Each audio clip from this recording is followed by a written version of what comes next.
uma reuniãozinha aqui nossa, falar um pouquinho. Hoje nós estamos tendo a honra de ter nossos amigos radiologistas aqui para abrilhantar nossa palestra, nossa reunião, né? E a gente escolheu um artigo que saiu recentemente sobre a adenomiose. Então, a primeira parte aqui da apresentação, vocês vão ver que não tem muito da parte de radiologia, de imagem, a gente vai falar um pouquinho sobre teorias de adenomiose. Eu sei que a Kati já fez uma apresentação sobre esse artigo, então a Kati pode me interromper o momento que ela quiser. Aliás, todos podem, mas aqui eu sei que a Kati já fez uma apresentação sobre isso. E aí, na parte de imagem, eu deixei mais algumas figuras, alguns esquemas, e eu vou deixar Leandro e para a Renata falarem um pouco mais sobre o que nós temos, o que nós não temos de imagem em relação à adenomiose. Então, eu vou compartilhar a tela aqui. Patrick, a Carol e a Helena já estão entrando também, tá? Tá, joia. Só para você autorizar aí. Bom, então esse foi um artigo que saiu agora em 2020, com vários autores de peso, né? Chapron, Carmona, o Maurício também estava, o Feliz Petraglia.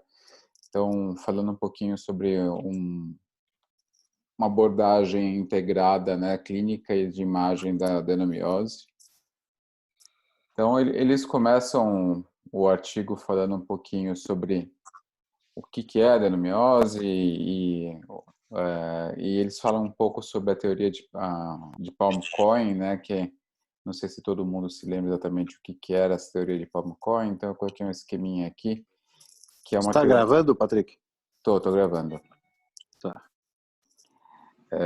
Que é para a gente lembrar dos diagnósticos do sangramento uterino anormal, né? Então, sempre quando você tiver sangramento uterino anormal, você lembrar dessas possibilidades diagnósticas aqui. Eu lembro quando eu fiz essa aula de Palm-Coin, a moeda de R$1 valia alguma coisa, hoje não vale nada, né? Então, eu poderia ter mudado para uma de €1 ou de dólar, mas eu mantive essa de R$1 em comemoração às Olimpíadas.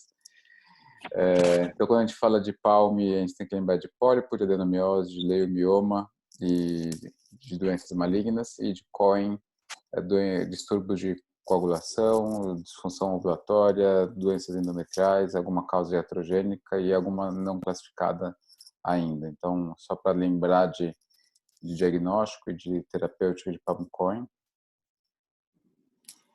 E aí, quando eles, continuando ainda na introdução, eles falam que a adenomiose inicialmente era considerada como uma doença de mulher multípara, né?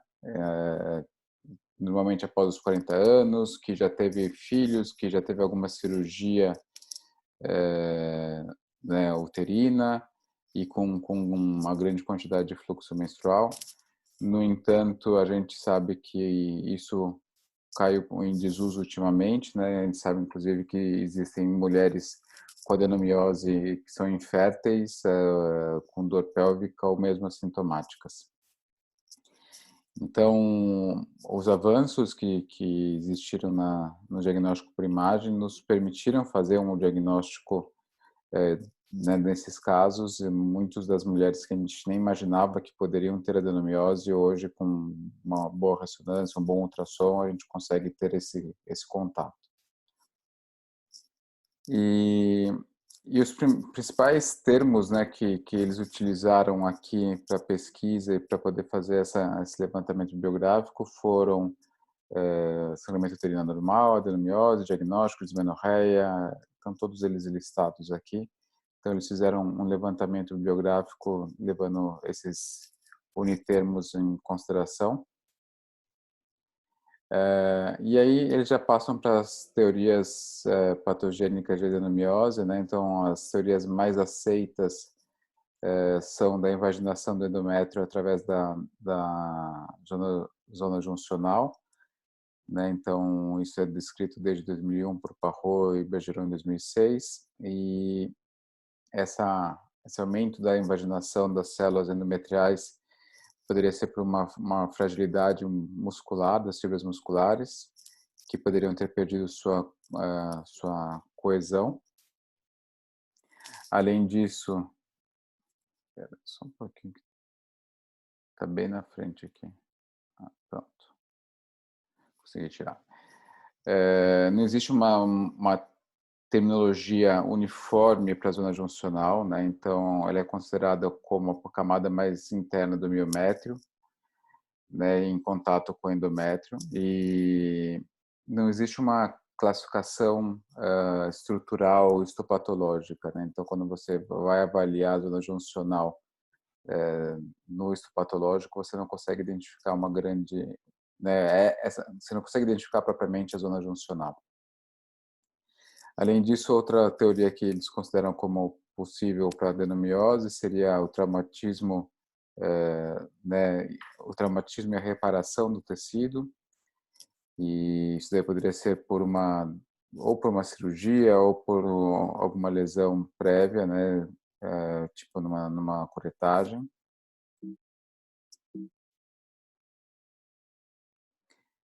Opa, passou. Então aqui eles fizeram alguns esqueminhas mostrando, então, no primeiro aqui a gente vê, gente, por que tá assim? Eu não sei por que eu não estou conseguindo, eu não estou vendo meu mouse, então eu não consigo tirar. Pronto, consegui. Então aqui no primeiro esquema eles colocam a invasão do endométrio, né, através da zona juncional. No segundo aqui você já vê a proliferação do endométrio dentro do miométrio. E também existe a teoria da invasão externa, né? Então, no terceiro seria uma invasão externa que poderia ocorrer também, principalmente se você for pensar na teoria da menstruação retrógrada da endometriose. Então, aqui eles falam justamente isso, sobre outras possibilidades, né? Então, você tem a metaplasia celômica que poderia acontecer. Então, existem muitas das teorias que são compatíveis com as teorias da endometriose, né? E então aqui eles falam sobre a metaplasia celômica, eles falam sobre a invasão externa, e eles, então, por mais que exista diversas teorias, nenhuma delas realmente consegue explicar efetivamente a existência da adenomiose, por que ela acontece. Então, nesse exemplo de imagem aqui, eles mostram a endometriose. Pena que eu não consigo mostrar, né? Se eu tirar do modo de apresentação, melhor assim. Então, aqui a gente consegue ver a adenomiose externa na parte posterior, né, dando aquela imagem de espuma, né? E aqui também a gente consegue ver a adenomiose externa também. E quando a gente faz a análise histopatológica dela, a gente vê uma nodulação mesmo, né, aqui no macro, e no microscópio você consegue ver as glândulas aqui junto ao miométrio. Existe essa classificação, né, de Bertolini baseada na classificação de Sigley-Camillen, que você teria três parâmetros que deveriam ser avaliados na análise histopatológica da adenomiose. Então, seria a profundidade da penetração, né, se você tem uma disseminação da glândula, né, então, e a configuração nodular versus difusa, né, então, acho que são os três principais que deveriam ser avaliados. O diagnóstico, então, da adenomiose deve ser baseado principalmente na clínica, então logo no início a gente já consegue ver isso, né, quando se avalia as queixas de sangramento uterino normal, as queixas de dores pélvicas, infertilidade, eventualmente abortos, uma sensação de pressão local e mesmo, peraí, tem alguém querendo entrar? Acho que o Leandro tinha caído. Pode ser. Pronto.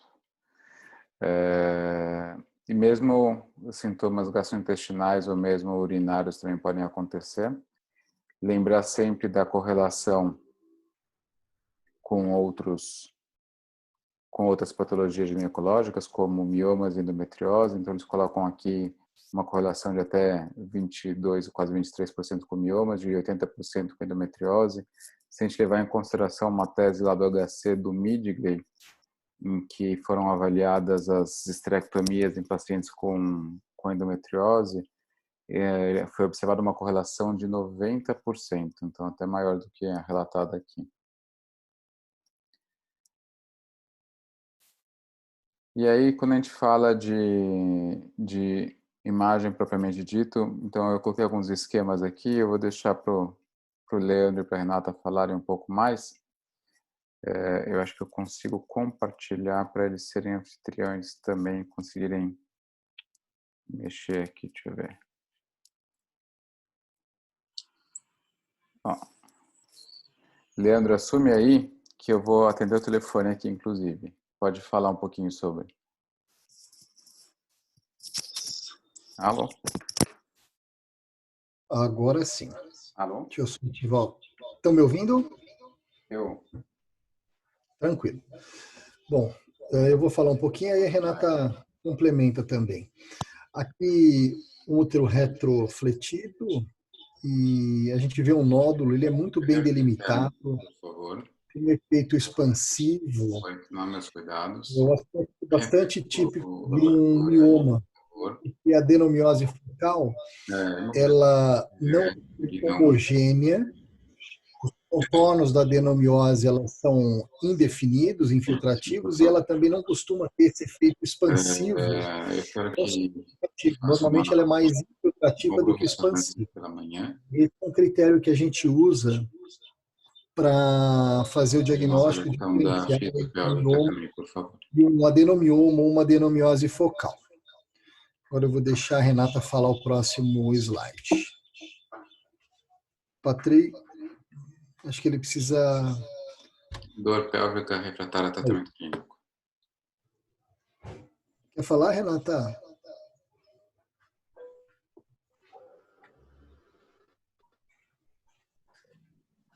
Sim. Renata, tu tem que desativar teu Não, som. não precisa de jejum, não. A gente não está te escutando. Tá bom? Só na urgência necessária. Tá bom? Muito obrigado, hein? 117 e 230.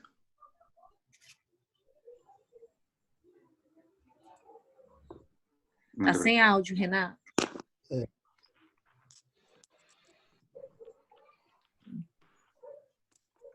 Ativei. Deu certo. Ativei. Deu certo. Deu certo. Pronto. Aqui, nesse slide, a gente vê algumas características, né, que são típicas da adenomiose. Então, um volume uterino aumentado, e eu tenho não. Um volume uterino aumentado, na verdade, ele divide até nesse artigo em sinais diretos e indiretos, né?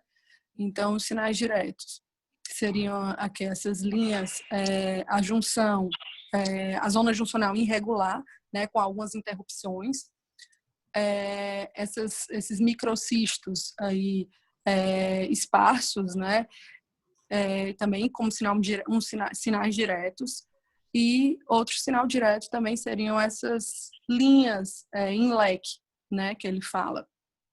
Sinais indiretos, né, como ele discrimina, seriam aqui o útero mais globoso e essa assimetria, que a gente consegue também ver no ultrassom, né, na parede anterior e da parede posterior do útero. Então, ele quis mostrar mais ou menos isso, que diferencia até do que o Dr. Leandro falou, que quando a gente pensa num mioma, né, diferente de uma adenomiose. E aqui, nessas imagens aqui? Aí aqui nessas imagens, então, imagens de ultrassom mostrando exatamente nessa primeira aí, na A, né, essa superior, essa assimetria, né, a gente vê que tem uma parede anterior menor do que a parede posterior, quando a gente compara, isso daí seria um sinal indireto. No item B, já mostrando aí, né, esses cistos que a gente pode ver de formas esparsas. Esses cistos anecoides são essas imagens anecoides esparsas que são típicas da adenomiose. Nessa imagem C aqui, mostrando principalmente também esse não efeito de massa, né, esse aspecto mais infiltrativo associado a esses cistos e de uma forma bem esparsa, né, diferente de um mioma, por exemplo, que a gente vê uma coisa bem delimitada, uma coisa mais homogênea, uma imagem mais homogênea. Esses microcistos, a gente vê imagens anecoicas, né, esparsas, de um aspecto infiltrativo sem efeito de massa.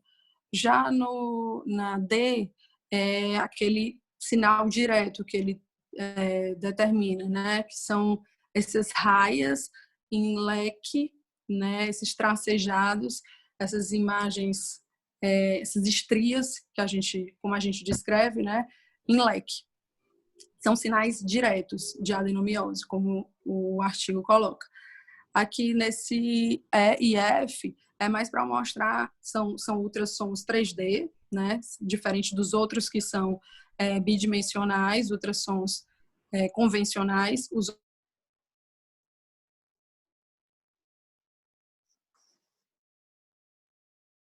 A impressão minha caiu, Renato.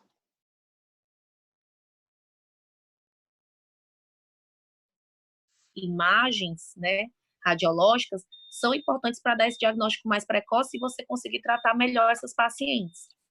Até porque a gente sabe hoje em dia que existem tipos de progestinas, alguns tipos de tratamento clínico que são melhores na adenomiose e que você consegue fazer um controle mais precoce do sangramento anormal associado à dor e que por muitas e muitas vezes essa paciente, por exemplo, tem essa associação com a endometriose e que quando a gente não fala e não discute com a paciente pré-cirurgicamente, por exemplo, que ela tem uma adenomiose, que a gente vai tratar a endometriose, mas que ela pode ter ainda a cólica, o sangramento e que a gente vai continuar o manejo clínico dela, ela não entende e acha que talvez a cirurgia não tenha sido adequada. Então, é muito importante essa associação da clínica com a radiologia para a gente tentar dar diagnóstico mais precoce, dar diagnóstico mais preciso e não esperar pelos sintomas ou pelos critérios maiores, né, da adenomiose. Porque muitas vezes a gente vê no ultrassom que o radiologista espera aparecer uns sinais maiores ou irregularidade maior do útero, ou muitas vesículas, enfim, ou uma alteração da zona juncional, e eu acho que os critérios MUSA vieram para ajudar tanto a gente da clínica, né, quanto a radiologia a dar esse diagnóstico melhor. Não sei se é essa a visão de vocês também. Eu acho que o objetivo é olhar mais para a adenomiose mesmo, como você comentou, que era uma coisa um pouco negligenciada, e entender que ela faz um diagnóstico diferencial importantíssimo com a endometriose, como você colocou. Uma coisa que eu vejo muito são aquelas pacientes que são super bem operadas de endometriose e ficam assintomáticas, ficam bem curadas da endometriose, operam com 20, 30 anos, e aí essas pacientes, muitas delas depois dos 40 principalmente, acabam voltando a ter os sintomas de dismenorreia e no final, na maioria das vezes, essas pacientes bem operadas, elas têm uma adenomiose como causa disso. Agora, uma coisa importante que eu acho que tem algumas considerações que talvez valha a pena fazer no final sobre a adenomiose. Mas com relação ao diagnóstico da adenomiose, o grande problema hoje também é o número de falso positivo. Então, a adenomiose, quando você conhece bem a doença e o aspecto de imagem, você consegue, de fato, ter uma acurácia tanto pelo ultrassom quanto pela ressonância muito boa, acima de 90%. Agora, tem que se tomar muito cuidado quando se usam sinais indiretos, porque senão, às vezes, você levanta muito, vocês veem isso daí direto, né? Quantas vezes que não se levanta a possibilidade, a útero é um pouco heterogêneo, pode ser uma adenomiose. Então, aí faz ultrassom em outro lugar e já não descreveu a mesma coisa. Então, eu acho que um grande problema de você ficar usando sinais indiretos é você sempre levantar muito a possibilidade de adenomiose. Então, hoje, com os aparelhos muito bons, tanto de ultrassom quanto de ressonância magnética, você conhece bem as pegadinhas também e, na maioria das vezes, consegue fazer um diagnóstico mais assertivo da adenomiose. E, de fato, a ultrassonografia e a ressonância magnética, elas têm uma acurácia muito semelhante. Para alguns casos a ressonância é melhor, para outros casos às vezes o ultrassom ele é até superior, dependendo de como fica a qualidade da ressonância magnética. Então acho que os dois métodos são muito, muito bons hoje para fazer esse diagnóstico. Ô, Leandro, você consegue ver alguma diferença efetiva em relação ao ultrassom 3D, 2D? Você acha que o 3D tem alguma vantagem para a adenomiose? Então, eu tenho uma opinião, eu vou sempre de encontro à literatura com relação a isso. A Catherine Exakostos, né, ela é uma grande defensora do diagnóstico de adenomiose através do ultrassom 3D. Eu acho que isso daí só funciona se você não fizer um ultrassom 2D direito. Assim como para as outras doenças. Se você não fizer um ultrassom 2D bem feito para diagnóstico de endometriose, para diagnóstico de uma formação mülleriana, o 3D vai ser a solução dos seus problemas. Agora, eu faço 3D nas pacientes. De verdade, eu nunca vi um diagnóstico de adenomiose feito no 3D, por mim, que eu não teria feito no 2D. Então, eu discordo completamente dos dados estatísticos desses trabalhos que mostram a acurácia do 3D e acho que isso só ajuda quando você faz um ultrassom 2D mal feito. Mas Eu a opinião que eu te falei pessoal. Posso só falar um pouco com relação a isso? Eu acho que o ultrassom 3D ele ajuda, colabora com o seu diagnóstico. Assim, ele vê muito bem a zona juncional, né? Então ele vê essa descontinuidade da zona juncional. E eu acho que ele entra como um papel do Doppler, por exemplo, que no Doppler ele vai lhe ajudar a confirmar o que você já está suspeitando. Porque o Doppler você vai ver que não é diferente de um mioma, de um leiomioma, que você vai ver o Doppler bem circular. O da adenomiose ele só vê aqueles raios, né, de vascularização. Quando vê, então, sim, eu acho que ele só acrescenta.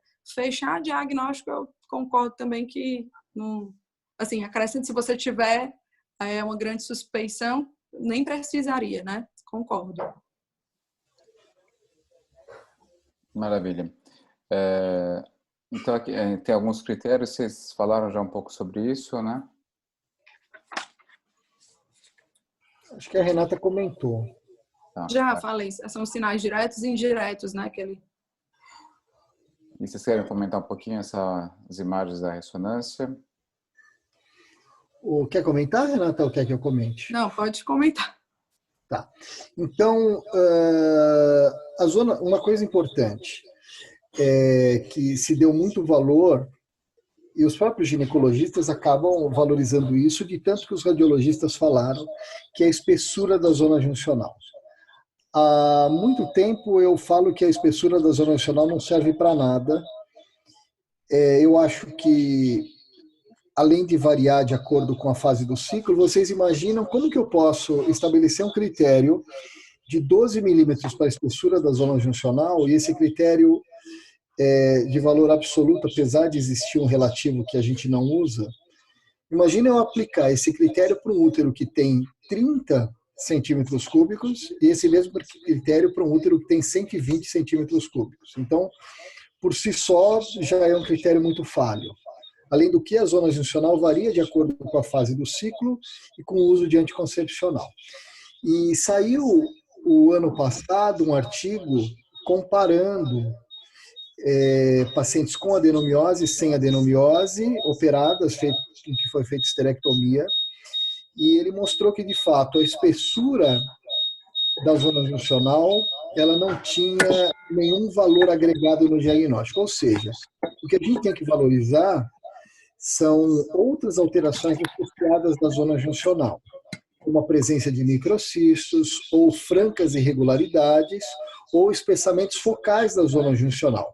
É isso que a gente tem que valorizar. Então, esse primeiro caso, eu não sei se ele mediu a zona juncional aqui, mas provavelmente a zona juncional aqui tinha menos do que 12 milímetros, e aí ele falou que a relação da espessura da zona juncional para o restante fazendo uma relação entre a espessura da zona juncional e a espessura do miométrio, essa relação era maior do que 40%. Portanto, ele conclui que isso é uma adenomiose. Mas esse critério é muito falho, ou seja, cada vez existe uma tendência a não valorizar a espessura da zona juncional e a valorizar os outros critérios. Aqui é um aspecto muito típico da adenomiose, em que você tem um espessamento acentuado da zona juncional, com vários microcistos de permeio, e uma grande assimetria entre as paredes uterinas. Nesse caso, a gente tem uma zona juncional super fina, regular, que não tem nenhum sinal de adenomiose, e, como eu comentei, tem vários diagnósticos diferenciais que simulam adenomiose. Isso daqui é uma contração miometrial. Então, reparem que poderia ser uma adenomiose focal, mas o que chama atenção é uma área nodular e, diferente da adenomiose focal, aqui a gente consegue estabelecer uma linha, uma faixa. E essa faixa, inclusive, abaula um pouquinho o endométrio. Mas o que chama atenção é um acentuado espessamento da zona juncional, sem nenhum microcisto de permeio, e também com esse formato em faixa. Quando é em faixa, a gente sempre tem que lembrar da possibilidade da contração miometrial, porque a adenomiose ela não costuma ter borda em faixa, ela é infiltrativa. Então, são alguns diagnósticos diferenciais que a gente tem que ter em mente para não ficar dando muito falso positivo de adenomiose. Acho que é isso, Patrick. E eu acho que provavelmente eu estava no telefone na hora que vocês falaram sobre mioma e adenomiose focal. Isso. Se a gente pensar numa adenomiose focal, às vezes tem miomas que eles saem muito mais fáceis do que outros. Então, você consegue ter uma ideia já avaliando um ultrassom, principalmente uma ressonância, quando você olha a periferia daquele mioma, às vezes você não consegue ver tanto o limite daquele mioma com relação ao miométrio na ressonância. Às vezes é um pouquinho mais grosseiro esse limite na ressonância do mioma. Isso poderia confundir com um adenomioma ou não? Tem caso que é muito difícil de diferenciar, mas é uma minoria dos casos. Na grande maioria das vezes, o diagnóstico é muito fácil de ser feito, diferencial entre um mioma e um adenomioma. Porque o mioma ele costuma ser muito homogêneo, muito bem delimitado, muito expansivo. O adenomioma, ele costuma ter muitos microcistos de permeio e os contornos dele são mais irregulares. Então, Patrick, na grande maioria das vezes é fácil fazer esse diferencial. Tem caso que é difícil mesmo, tanto pelo ultrassom quanto pela ressonância, mas é uma minoria dos casos. Leandro, Tá. posso tirar uma dúvida? Lógico. Essa imagem B, não parece que tem uns microcistos também? Então, a B tem os microcistos, que eu comentei. Então, mas ela não é uma adenomiose. É uma adenomiose, Eu achei que tinha falado que é uma contratura só. Não. Lá embaixo, na figura 9, que ele falou que é a contratura. Então, perdão. É que eu achei que falei assim, mas tá cheio de cisto ali. Desculpa. E aí a última parte que eles falam de diagnóstico por imagem, eles falam um pouco sobre esterossono e esteroscopia. E eu queria que o João falasse um pouquinho sobre esteroscopia. Eu sei que o João faz bastante estero. Então vamos lá. O que eu vejo de esteroscopia, eu tenho muito pé atrás. Vocês estão me ouvindo bem? Sim. Então tá. Eu tenho muito pé atrás em selar uma adenomiose por esteroscopia, né? Porque às vezes é um cistinho bobo, é só uma lesão focal mínima e a paciente acaba ganhando de presente esse fardo na cabeça que é essa adenomiose, a não sei que seja uma grande distorção arquitetural, você veja verdadeiras cavidades dentro da cavidade uterina. Eu peso muito, eu seguro muito essa dica de que pode ter uma adenomiose. Você não sabe se é focal, se é um adenomioma, o que é. Ponto 1. Ponto 2. Também para o fertileuta, eu tento dizer que tem alguma adenomiose, tento fotografar, mas sem uma ressonância, sem um exame de imagem maior, eles não têm muito mais dados para saber se isso vai ter um grande impacto de fertilidade ou não. Acho que é uma coisa que a gente tem que discutir um pouco mais para frente. E com relação à cirurgia de adenomiometrectomia, eu sou terminantemente contra. Eu acho isso daí malabarismo, acho que não resolve a vida de ninguém. Né? Você tirar um adenomioma, a não sei que seja muito pequeno, muito, não vou chamar de capsulado, mas muito bem delimitadinho para você tirar por esteroscopia. E com a paciente sintomática, sem dúvida nenhuma. Com relação à biópsia, eu faço muita esteroscopia em consultório, então eu tento ser um mínimo invasivo e fazer uma biópsia de miométrio no consultório, uma coisa que dói pra caramba, até tem uma especificidade alta, mas a sensibilidade lá embaixo, e concordo com o que o artigo colocou. Se você não vai exatamente naquela área que você está vendo uma mancha arroxeada, algo muito característico de adenomiose, você vai trazer dor para a paciente sem trazer vamos dizer assim, um sinal, um dado clínico maior para ela. O que mais que eu tenho para falar? Com relação a progestágenos contínuos, atrapalha um pouco a esteroscopia para esse diagnóstico, sem dúvida nenhuma. E a relação de fazer fusão de esteroscopia com esterossono ou com ultrassonografia, eu não tenho a menor experiência, isso é algo ainda muito embrionário no mundo. Não sei se o pessoal da radiologia tem alguma visão maior disso. Quer comentar, Renata? Oi? Quer comentar? De esterossono? Não. Eu não tenho experiência disso. Tá.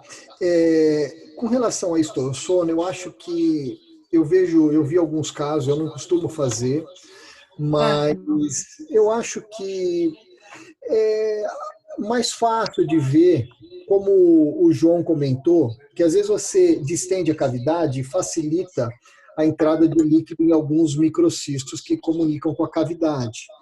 Então, eu acho que às vezes facilita.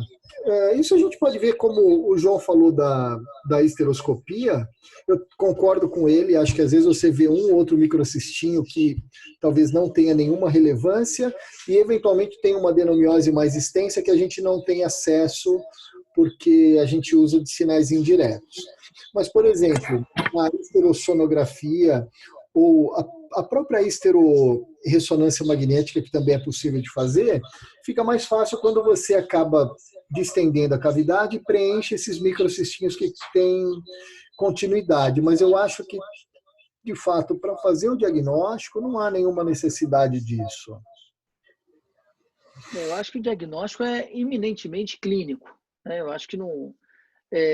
Quem tem método complementar para ajudar a programar uma cirurgia ou nortear alguma questão de fertilização, algum tratamento específico, mas é aquela história, você pensar, não, vamos rastrear as pacientes assintomáticas para adenomiose. Não existe isso. Não sei se os ginecologistas... É achado de exame, né? Seria da mesma maneira que vamos rastrear mioma, né, em paciente assintomático. Exatamente. É exatamente a mesma coisa, acho que não tem porquê. Mas o diagnóstico clínico, na verdade, ele se confunde com as outras né, possibilidades de sangramento uterino anormal. Então, eu não diria que é eminentemente clínico. Se você pegar no PalmCoin, você vai confundir todos eles de acordo com a sintomatologia, né? Então, o diagnóstico vai ser pela imagem que vai nos sugerir algo, né? Eu acho que é importante essa associação da clínica com a imagem, né? Sim. O que eu acho que, como eu falei mais cedo, é que a importância da gente sempre alertar a adenomiose é porque muitas e muitas vezes esse diagnóstico do sangramento anormal, principalmente, ele é dado como um sangramento disfuncional e a paciente continua tendo sangramento. Então, por isso que é importante a gente tentar ajudar o radiologista também na hora de dizer, olha, essa paciente aqui eu tenho uma suspeita de adenomiose porque ela tem tais sintomas, né? Então, essa relação com a radiologia, né, o clínico e o radiologista é essencial para dar o diagnóstico e não ter nem um over-diagnóstico, mas também não ter um subdiagnóstico. Né? Concordo. Eu acho que a grande questão é exatamente essa, né? A gente conseguir fazer essa associação clínica e imagem e a gente trabalhar de acordo com a sintomatologia da paciente, né? Então, acho que isso que vai nos guiar.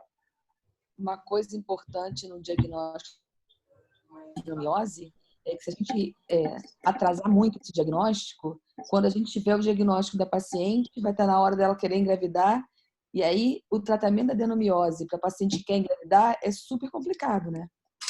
Porque a melhor forma de tratar a adenomiose é exatamente ela não engravidar, colocar o Mirena, e aí ela descobre isso com 38 anos, e quando é que você vai engravidar? Aí tem que partir para um tratamento de fertilidade, fazer Mas, Fran, então vamos pensar um pouco diferente. Se eu pegar uma garota de 20, 25 anos, assintomática, e aí eu faço um ultrassom nela e vejo que tem uma adenomiose, mas tem um útero 150. Né? É grande para uma nuligesta, mas ok. E ela já usa um anticoncepcional oral qualquer, ou ela usa um Mirena, ou ela usa um Tanon, enfim, ela já usa alguma coisa que ela está bem adaptada. O que vai mudar a gente saber que ela tem uma adenomiose nessa menina? Se você O que vai mudar a conduta? Não, mas eu acho que o ideal seria colocar Mirena nessa paciente. Não vai mudar a conduta em relação à gravidez, mas para ela ter é melhor ela usar Mirena do que pela oral combinada, não? A gente tem algum trabalho comprovado disso? Não faz diferença? Você acha que não faz diferença para ela? Eu acho que o trabalho que ele trouxe, né, foi a comparação da ablação com o DIU, né, com o DIU Mirena. E aí o DIU foi superior, mas eu acho que não tem, pelo menos que eu li, assim, um trabalho bem desenhado que compare Mirena com os outros progestágenos, né? Exato, não tem, né? O que a gente sabe é que existem classes de progestinas que são melhores, né? Principalmente as derivadas da 19-testosterona. E aí a gente, sabendo desse diagnóstico, a gente vai evitar usar outros que não tem nada a ver, tipo ciproterona, né? Enfim, que teoricamente tem uma ação menos antiestrogênica, né? E mais antiandrogênica. Então, eu acho que é mais a escolha da progestina do que realmente a escolha se é combinado oral, ou se é só isolado, ou se é o DIU. Claro que o DIU tem uma comodidade posológica, né? Você coloca, enfim, é uma progestina boa para isso e é mais cômodo. Então, acaba que a gente usa como escolha, mas não por superioridade, pelo que eu sei, né? Sim. Mas pela comodidade, assim. Acho difícil a gente falar que essa paciente que o Patrick falou, que essa mesma paciente que daqui 10 anos, se a gente usar progesterona, se a gente usar combinar, se a gente usar o Mirena, ela não vai ter a mesma coisa do que ela não usasse daqui 10 anos, entendeu? Basicamente isso. A real a é gente essa, a gente não sabe. Então ela pode ter a mesma coisa, o mesmo tamanho de útero usando ou não usando, né? Então, não dá pra saber mais sintomático, né? A gente vai tentar tratar a sintomatologia dela, mas se ela não tiver um sangramento uterino anormal, teoricamente ela poderia usar camisinha só. Né? Então é complexo isso, né? A adenomiose ainda é uma coisa uma grande interrogação pra gente, né? É bem complicado, assim, principalmente quando vai para o lado da infertilidade, porque você tem algumas chaves para endometriose, né? Mas quando barra na adeno, acho que fica um pouco mais mais complexo, não sei, para os colegas, assim, da infertilidade, mas eu vejo mais falha, pelo menos aqui, eu vejo mais falha de FIV quando tem associação à adenomiose do que quando só endometriose. A gente costuma fazer análogo por 3 meses antes de colocar, antes de Sim, fazer. principalmente nas difusas, né? Se é focal, ainda é fácil de operar, mas quando é difusa, né, Os 3 meses não tem. análogo de diferença. Sim, mas pensa assim, uma difusa que você fez 3 meses de análogo, a taxa de gestação dela em comparação com quem não tem adenomiose Vai ser menor. vai ser menor. Vai ser menor. Agora, se eu pegar uma paciente com mioma, uma paciente com uma adenomiose focal e operar e tirar isso daí, a taxa de gestação vai ser muito semelhante a quem não tem nada, certo? O grande X da questão é a difusa. Patrick, Fala, Leandrão. mas me diz uma questão que eu acho complicada, é essa que você comentou da cirurgia, né? O que operar numa paciente com adenomiose focal? Depende muito do quanto focal é essa adenomiose também. Às vezes ela é focal, mas ela pega praticamente uma parede inteira. Que tipo de abordagem que você faz? Não, é que nem assim, essa aqui que a gente está vendo na figura 8 aqui, a letra B, teoricamente ela é focal, mas ela está pegando a parede inteira anterior. Uhum, isso. Então, isso daqui eu acho que não é factível operar. Isso daqui você vai ter que fazer a cirurgia eu esqueci o nome do japonês lá, e eu não acho factível de ser operada, mas, por exemplo, eu tenho 2 casos que eu fiz que eram um adenomioma cístico. Aí outra coisa. E aí foi outra coisa, entendeu? Ela era bem redondinha, tal. Por mais que os limites não sejam tão precisos e você tenha que meio tateando na hora de terminar essa ressecção, você consegue fazer uma cirurgia tipo uma miomectomia, que tem limite mais ou menos preciso, mais ou menos definido. Agora, numa dessa daí, por exemplo, não dá. Eu não acho que vale a pena. Eu acho que são mais as cirurgias que você pensa no adenomioma, que é realmente bem mais factível, e também quando é aquela cirurgia que tem uma endometriose profunda, principalmente em septo ou próximo ali ao tórus uterino, que infiltra também a parede uterina, né? Daí você faz uma cunha associada, que muitas vezes ajuda ao diagnóstico na hora da preparação pré-cirúrgica, o exame de imagem, né? O quanto que infiltra ali naquela parede posterior. A gente vê muito paciente com infiltração ali de tórus, endometriose, até o limite da adenomiose, você não sabe o que começou ali primeiro, né? Mas você sabe, esse era um ponto que eu ia discutir com vocês. Eu acho que eu não uso a denominação de adenomiose para esses casos que você comentou, porque para mim é uma doença completamente diferente. Eu acho que isso daí, na verdade, é a infiltração uterina pela endometriose. Aí pode ser tratado como uma endometriose propriamente dita e ser removido desde que você não acabe afilando muito o miométrio. Sim.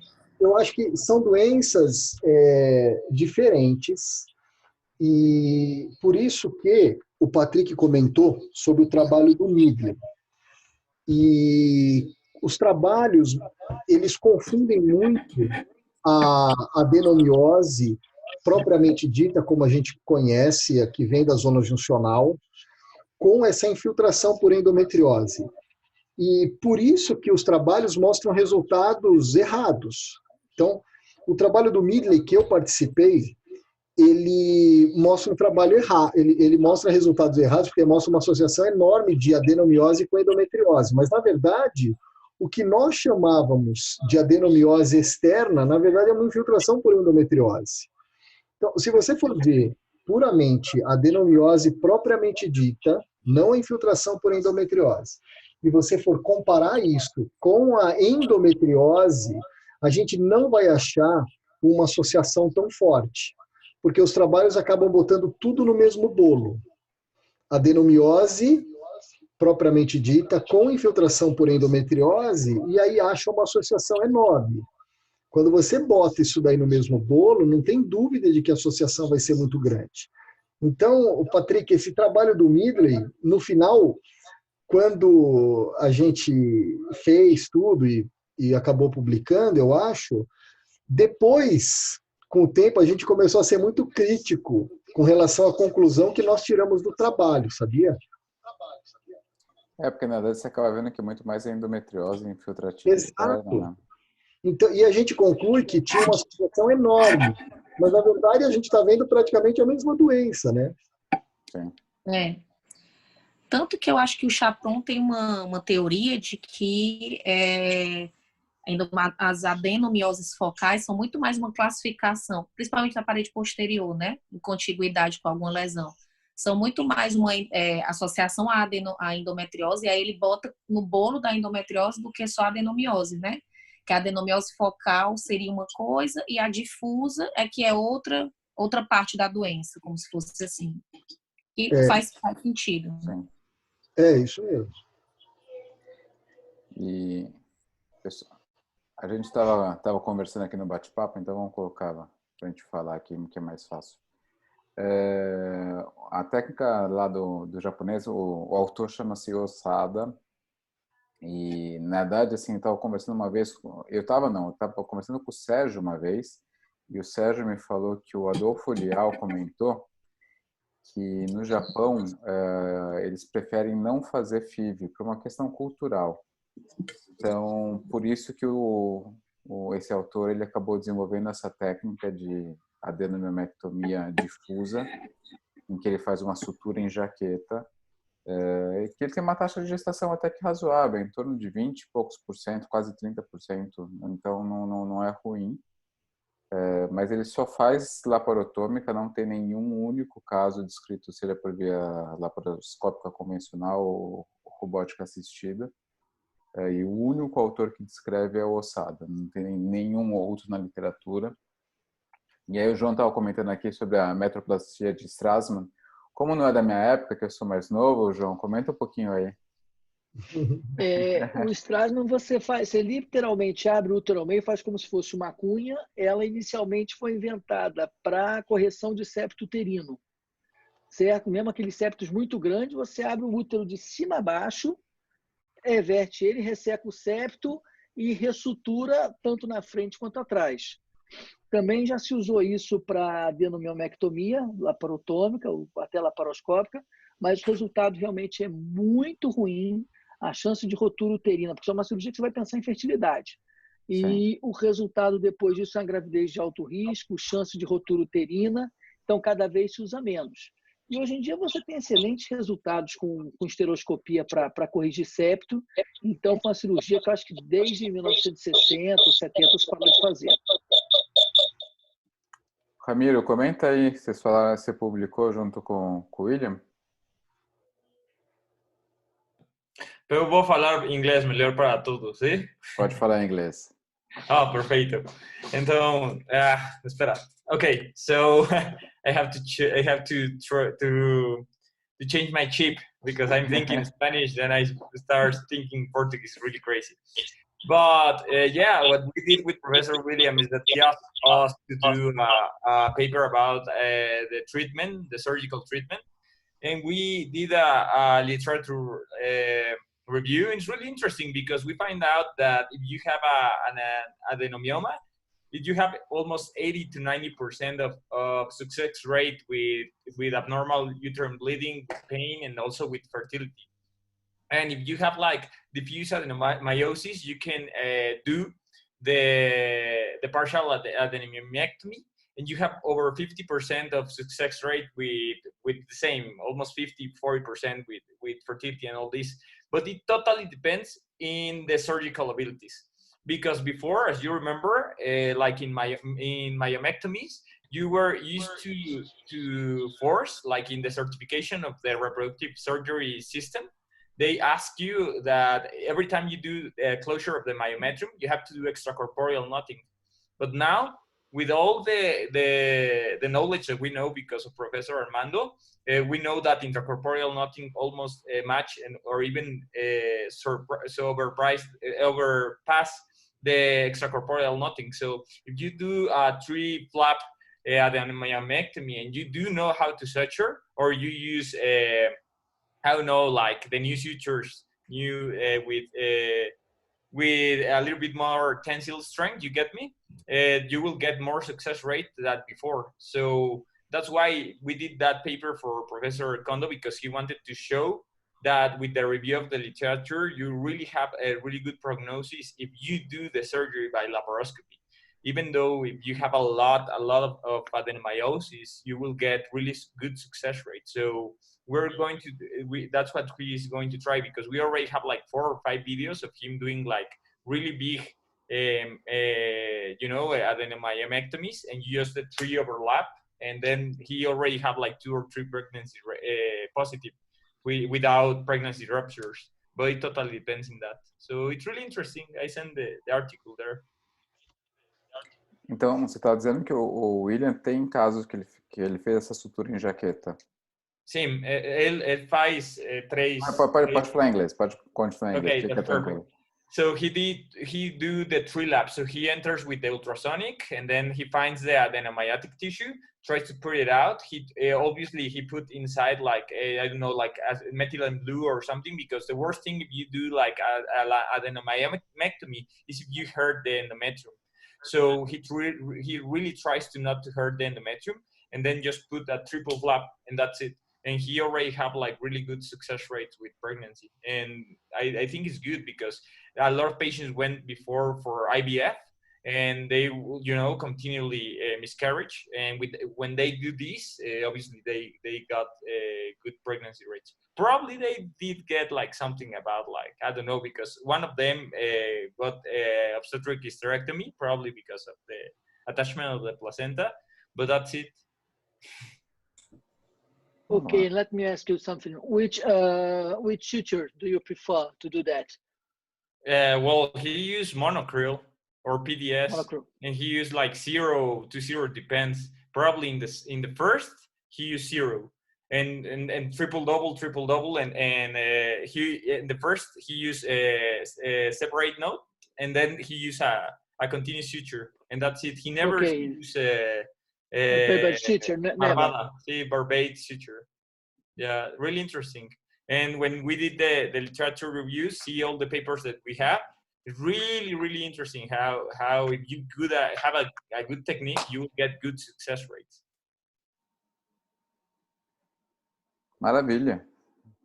O William realmente tem uma casuística fantástica, né? De tudo. Né? Qualquer coisa que você pergunte, o William tem de monte. Yes. The professor works a lot. 10 cirurgias por dia, né? Não é para qualquer um, né? Exato. Eu passei uma semana lá com ele, viu, Patrick? Eu queria a morte no final da semana. Meu Deus, ele não come. Não, tem isso também, ele não come. Você fica com sono, então não deve de comer. Só café. Ele não bebe água e não come. Impressionante. Só café. Só café, exato. Não, e ainda tem tempo de trabalhar, de estudar. O cara... Não sei como. Deve ter uns 10 Williams, viu? Não é possível. É muito interessante, mãe. Posso fazer uma pergunta para o Leandro? Leandro, o que é essa elastografia que dá para fazer por ultrassom? Você sabe o que é isso? Você acha interessante?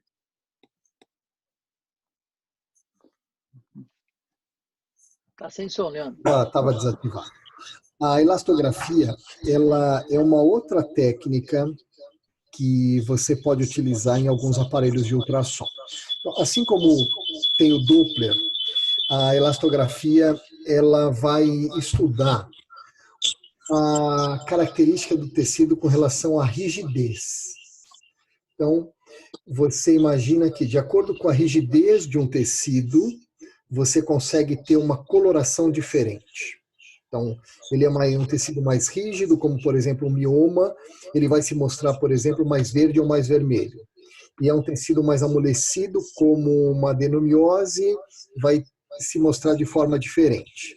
Então, é um outro recurso através do ultrassom. Tem alguns problemas, Daniel, que ela é pouco disponível ainda, você tem só alguns aparelhos que permitem fazer, e o grande problema é que existem duas técnicas para você fazer isso. Uma, que você precisa ficar fazendo uma pressão sobre a estrutura que você quer examinar. E quando você precisa fazer a pressão, já tem uma variabilidade interobservador para você produzir uma onda que mostre essa rigidez. Existem 2 ou 3 aparelhos só que para transvaginal ou para endocavitário, você não precisa ficar pressionando aquele tecido, ou seja, você minimiza uma variabilidade, um viés.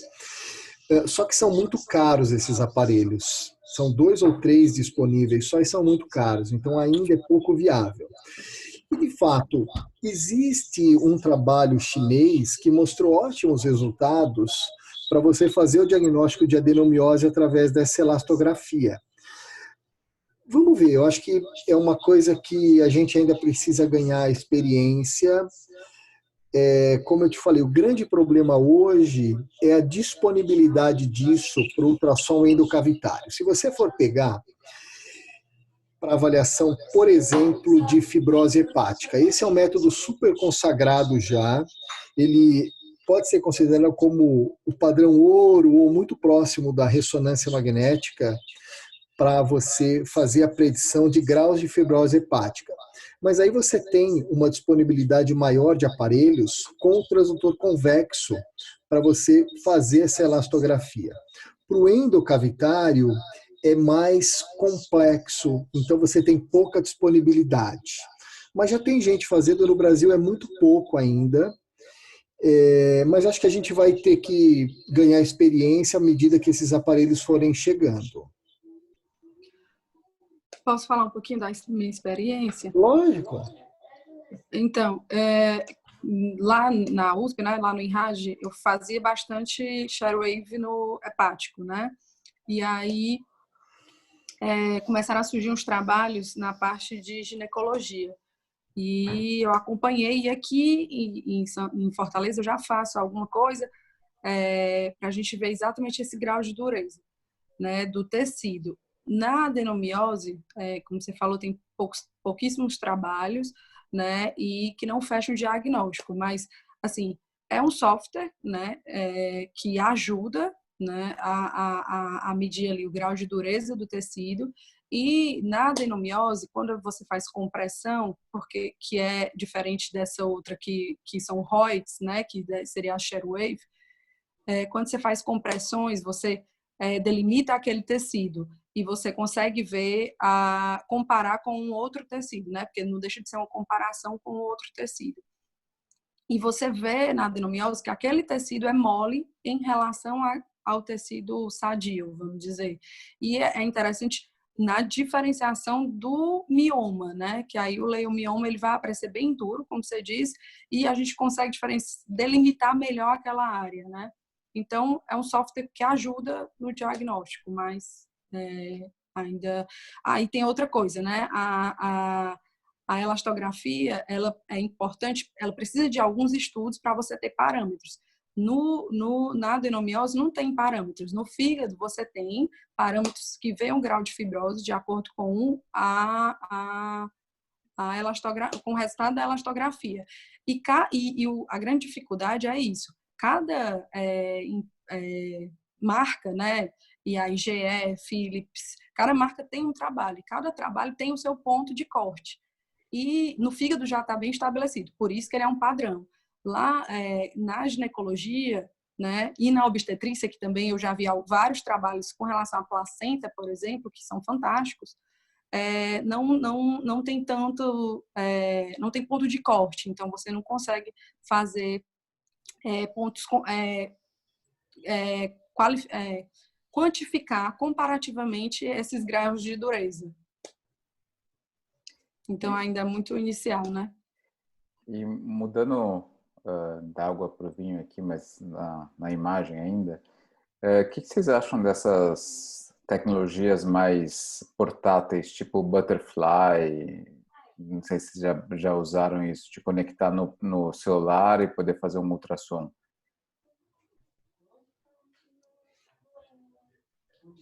Eu acho que é ótimo. Eu não utilizo, porque na minha prática isso acaba não tendo uma aplicabilidade. Então, eu não sei se a Renata tem experiência, eu não tenho experiência. Eu acho que deve ser interessante. Vou te falar o que eu acho. Eu acho que achismo, acho que deve ser interessante, mas como uma bengala que você não vai ter as mesmas a qualidade da imagem não vai ser a mesma das que a gente tem nos aparelhos convencionais. Então, acho que funciona bem. Quem não tem cão, caça com gato. Boa. Eu acho que perde definição. Então, assim, eu já às vezes que eu usei foi mais para ver líquido, presença ou ausência de líquido na cavidade, coisa bem mais simples. Simples e mais grosseira, vamos dizer assim. Algo mais emergencial, né? Que você vai na beira do leito, é um exame para a beira do leito. Para um consultório de um ginecologista, eventualmente, que não tenha um ultrassom, pode ser uma opção interessante. Você está querendo comprar um e está perguntando para eles, é isso? Exatamente. A gente já percebe a pergunta capciosa, né? Vale a pena comprar? Que marca que é boa? Ele está querendo validar a compra dele. Talvez seja melhor você comprar um ultrassomzinho convencional mais barato. Portátil. Segunda mão, entendeu? Aliás, eu tenho um para vender. Se quiser.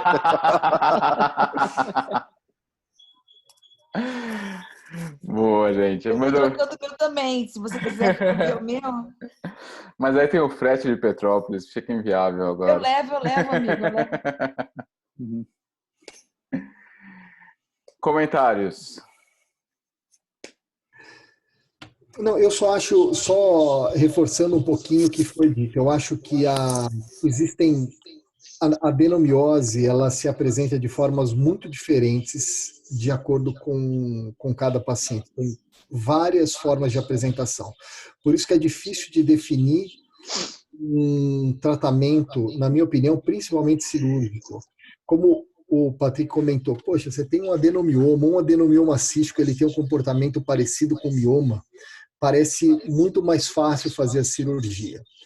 Agora, tem algumas adenomioses que até o acesso vai ser extremamente difícil. Então, eu acho que é uma doença que cada caso tem a sua particularidade na tomada da decisão. Uma coisa interessante, eu não sei quem do grupo, eu sei que a Fran faz bastante infertilidade, eu não sei quem mais faz bastante disso, mas mesmo para os fertilileutas, quais critérios utilizar para você tratar uma adenomiose antes de fazer uma implantação? É muito vago ainda. Eu tenho alguns colegas que qualquer coisinha na falha de uma implantação de uma FIV, se eu falar que tem 1 ou 2 microcistinhos com uma zona juncional normal, com 1 ou 2 microcistinhos, acabam tratando isso antes. Mas até onde eu sei, não tem um critério específico de como conduzir a partir de quando que uma adenomiose deve ser tratada. Eu não sei como que vocês enxergam isso. Fran, bola para você. Na verdade, o que acontece com toda paciente que a gente faz de fertilidade é que fica aquele desespero, né? A paciente tem adenomiose, quando ela traz o diagnóstico de adenomiose, você fala, meu Deus, porque a taxa de implantação vai ser menor, a chance de sucesso da fertilização vai ser menor por conta disso. E, na prática, a gente acaba tratando todo mundo. O que a gente faz, geralmente, claro, na dependência do número de óvulos, tem a individualização dos casos, né? Mas, na prática, a gente sempre faz análogo antes. Você fala, a taxa é menor. Agora, você imagina que tem aquela adenomiose mínima que talvez a gente não saiba nem se de fato esse tipo de adenomiose é causa de falha de FIV. Então, mas aí é que a gente individualiza. Aquela paciente que tem um número grande de embriões, que vai ter um monte de blastocisto, você pode até pensar numa transferência prévia, sem tratamento nenhum. Mas não é a nossa rotina ter uma paciente cheia de blastocisto. Na paciente que não tem muitos blastocistos, é melhor você tratar, seja qual for a adenomiose, para não ser aquela a causa de e o problema da paciente, entendeu? E o questionamento depois por que não deu certo. Então, você também trata independente da, digamos assim, quantidade de adenomiose, do grau de adenomiose. O que a gente faz, geralmente, nos casos de adenomiose, é se a paciente tem menos de 6 blastocistos, a gente congela, faz frisol, congela todos os embriões, faz 3 meses de análogos e transferência posterior. Independente do grau de adenomiose. Diante de um diagnóstico de adenomiose, ponto. Tá bom. E só uma pergunta também para o pessoal da infertilidade, Fran, Luiz, se tiver aí, eu não sei se ele está aí. Mas tem diferença, assim, eu já vi alguns grupos tratando com progestágeno, assim, faz um genogeste, por exemplo, 2, 3 meses e depois implanta, assim. Tem uma diferença gritante, assim, de falha, de taxa de sucesso? Não tem. Se você fazer progestado, se você fazer bloqueio com análogo, não tem grande... O problema é que aí vai da experiência do grupo, do que o grupo determina como protocolo, entendeu? Eu acho que tem muitas medicações na infertilidade que acaba sendo escolha de equipe, por conta do que você tem experiência, do que você tem de resultado. Tem muito isso na infertilidade, né? Você tem resultados bons com aquilo e aquilo se perpetua, assim. Mas a gente costuma fazer análogo no grupo. Eu aprendi isso com o João, né? Quando fazia com o Maurício.